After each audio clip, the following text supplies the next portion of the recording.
रानी लक्ष्मीबाई हमारे देश की स्वतंत्रता के लिए अनेक राजाओं से लड़ी और इस कोशिश में हमारे देश की वीर तथा साहसी स्त्रियों ने भी उनका साथ दिया। इन वीरांगनाओं में रानी दुर्गावती, रानी लक्ष्मीबाई आदि का नाम शामिल है।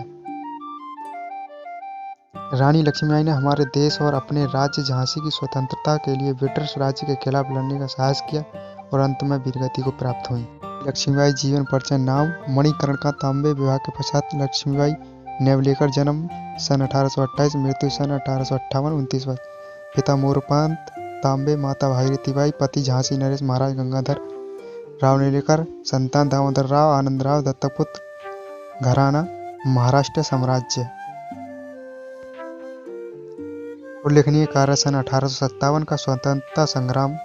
झांसी की रानी जीवन परिचय। महारानी लक्ष्मीबाई का जन्म एक महाराष्ट्रीय ब्राह्मण परिवार में सन 1828 में काशी में हुआ, जिसे अब वाराणसी के नाम से जाना जाता है। उनके पिता मोरपंत तांबे बिठूर में न्यायालय में पेशवा थे और इसी कारण वे इस कार्य से प्रभावित थीं और उन्हें अन्य लड़कियों की अपेक्षा अधिक स्वतंत्रता प्राप्त थी। उनकी शिक्षा दीक्षा में पढ़ाई के साथ साथ आत्मरक्षा, घुड़सवारी, निशानेबाजी और घेराबंदी का प्रशिक्षण भी दिया गया था। उन्होंने अपनी सेना भी तैयार की थी। उनके माता पिता भागीरथीबाई एक गृहिणी थीं। उनका नाम बचपन में मणिकर्णिका रखा गया और परिवार के सदस्य प्यार से उन्हें मनु कहकर पुकारते थे। जब वे 4 वर्ष की थीं तभी उनकी माता का देहांत हो गया और उनके पालन पोषण की संपूर्ण जवाबदारी उनके पिता पर आ गई थी। रानी लक्ष्मीबाई में अनेक विशेषताएं थीं, जैसे नियमित अभ्यास करना, धार्मिक कार्यों में रुचि, सैन्य कार्यों में रुचि, निपुणता, उन्हें घोड़ों की अच्छी परख थी। रानी अपनी प्रजा का समुचित प्रकार से ध्यान रखती थीं। गुनहगारों को उचित सजा देने की भी हिम्मत रखती थीं। रानी लक्ष्मीबाई की शादी सन 1842 में उनका विवाह उत्तर प्रदेश में स्थित झांसी राज्य के महाराज गंगाधर राव नेवलेकर के साथ हो गया। तब वे झांसी की रानी बनी। उस समय वे मात्र 14 वर्ष की थी। विवाह के पश्चात ही उन्हें लक्ष्मीबाई का नाम मिला था। विवाह प्राचीन झांसी में स्थित गणेश मंदिर में हुआ था। सन 1851 में उन्होंने एक पुत्र को जन्म दिया, जिसका नाम दामोदर राव रखा गया, परंतु दुर्भाग्यवश वह 4 माह तक ही जीवित रह सका। ऐसा कहा जाता है कि महाराज गंगाधर राव नेवलेकर अपने पुत्र की मृत्यु से कभी उबर नहीं पाए। सन 1853 में महाराज बहुत बीमार पड़ गए। तब उन दोनों ने मिलकर अपने रिश्तेदार महाराजा गंगाधर राव के भाई के पुत्र को गोद लेना निश्चित किया।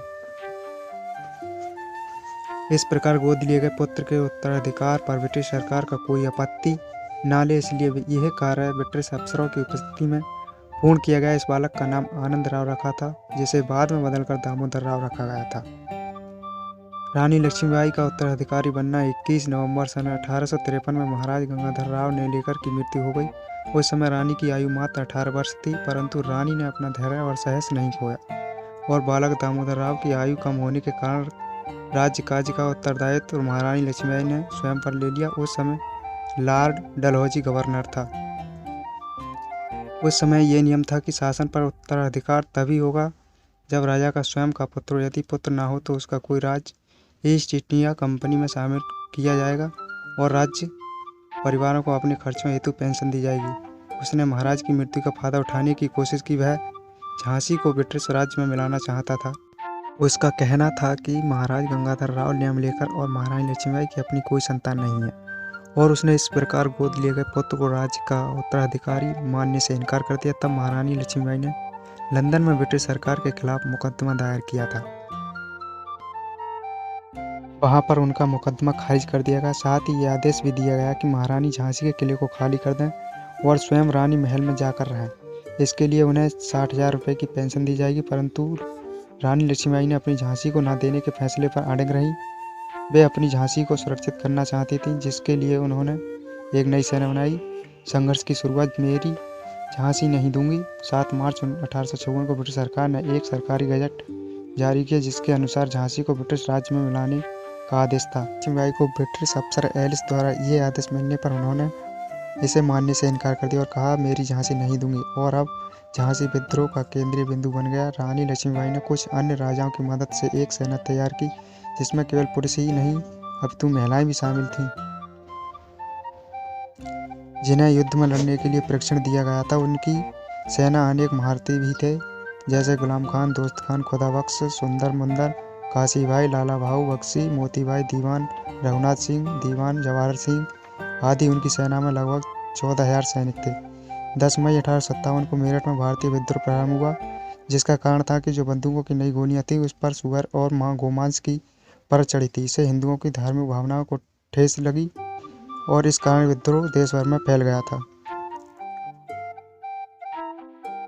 इस विद्रोह को दबाना ब्रिटिश सरकार के लिए ज़्यादा जरूरी था, अतः उन्होंने झांसी को फिलहाल रानी लक्ष्मीबाई के अधीन छोड़ने का निर्णय लिया। इस दौरान सितंबर-अक्टूबर 1857 में रानी लक्ष्मीबाई को अपने पड़ोसी देशों ओरछा और दतिया के राजाओं के साथ युद्ध करना पड़ा, क्योंकि उन्हें झांसी पर चढ़ाई कर दी थी।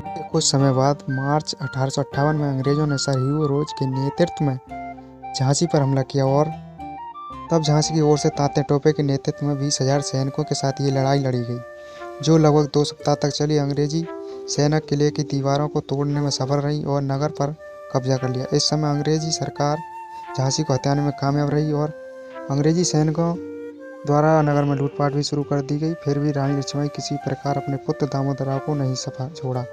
कालपी की लड़ाई इस युद्ध में हारने जाने के बाद उन्होंने सतत 24 घंटों में 102 मील की दूरी का सफर किया और अपने दल के साथ कालपी पहुंची और कुछ समय कालपी में शरण ली, जहां वे तात्या टोपे के साथ रहीं।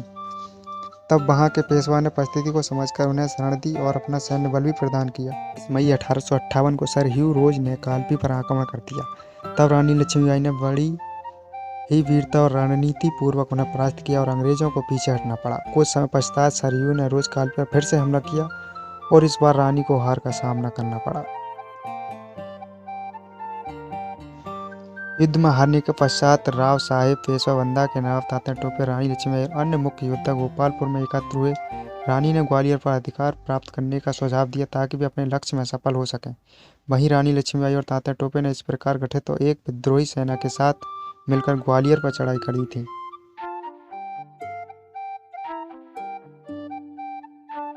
वहां इन्होंने ग्वालियर के महाराजा को परास्त किया और रणनीतिक तरीके से ग्वालियर के किले पर जीत हासिल की और ग्वालियर को राज्य पेशवा को सौंप दिया। रानी लक्ष्मीबाई मृत्यु सन 17 जून 1858 में किंग्स रॉयल आयरिश के खिलाफ युद्ध लड़ते समय उन्होंने ग्वालियर के पूर्व क्षेत्र का मोर्चा संभाला। इस युद्ध में उनकी सेविकाएं तक शामिल थीं और पुरुषों की पोशाक धारण करने के साथ ही उतनी वीरता से युद्ध भी कर रही थीं। उस समय महिलाएं भी पुरुषों से कम नहीं थीं। इस युद्ध के दौरान वे अपने राजतन नामक घोड़े पर सवार नहीं थीं और ये घोड़ा नया था जो नहर के उस पार नहीं कूद पा रहा था। रानी इस स्थिति को समझ गई और वीरता के साथ वहीं युद्ध करती रहीं। इस समय वे बुरी तरह से घायल हो गईं और वे घोड़े पर से गिर पड़ी। चूंकि वे पुरुष पोशाक में थीं, अतः उन्हें अंग्रेजी सैनिक पहचान नहीं पाए और उन्हें छोड़ दिया गया। अब रानी के विश्वास पात्र सैनिक उन्हें पास के गंगादास मठ में ले गए और उन्हें गंगाजल दिया। तब उन्होंने अपनी अंतिम इच्छा बताई कि कोई भी अंग्रेज अफसर उनकी मृत देह को हाथ न लगाए। इस प्रकार कोटा की सराय के पास ग्वालियर के फूलबाग क्षेत्र में उन्हें वीरगति प्राप्त हुई, अर्थात वे मृत्यु को प्राप्त हुई। ब्रिटिश सरकार ने 3 दिन बाद ग्वालियर को हत्या लिया। उनकी मृत्यु के पश्चात उनके पिता मोरपंथ तांबे को गिरफ्तार कर लिया गया और फांसी की सजा दी गई। रानी लक्ष्मीबाई के दत्तक पुत्र दामोदर राव को ब्रिटिश राज्य द्वारा पेंशन दी गई और उन्हें उनका उत्तराधिकार कभी नहीं मिला। बाद में राव इंदौर शहर में बस गए और उन्होंने अपने जीवन का बहुत समय अंग्रेज सरकार को मनाने एवं उनके अधिकारों को पुनः प्राप्त करने के प्रयासों में व्यतीत किया। उनकी मृत्यु 28 मई 1906 को 58 वर्ष में हो गई थी। इस प्रकार देश को स्वतंत्रता दिलाने के लिए उन्होंने अपनी जान तक न्यौछावर कर दी। जय हिंद, जय भारत। अगर ये कहानी आपको पसंद आई है तो प्लीज़ वीडियो को लाइक करें और चैनल को भी सब्सक्राइब करें।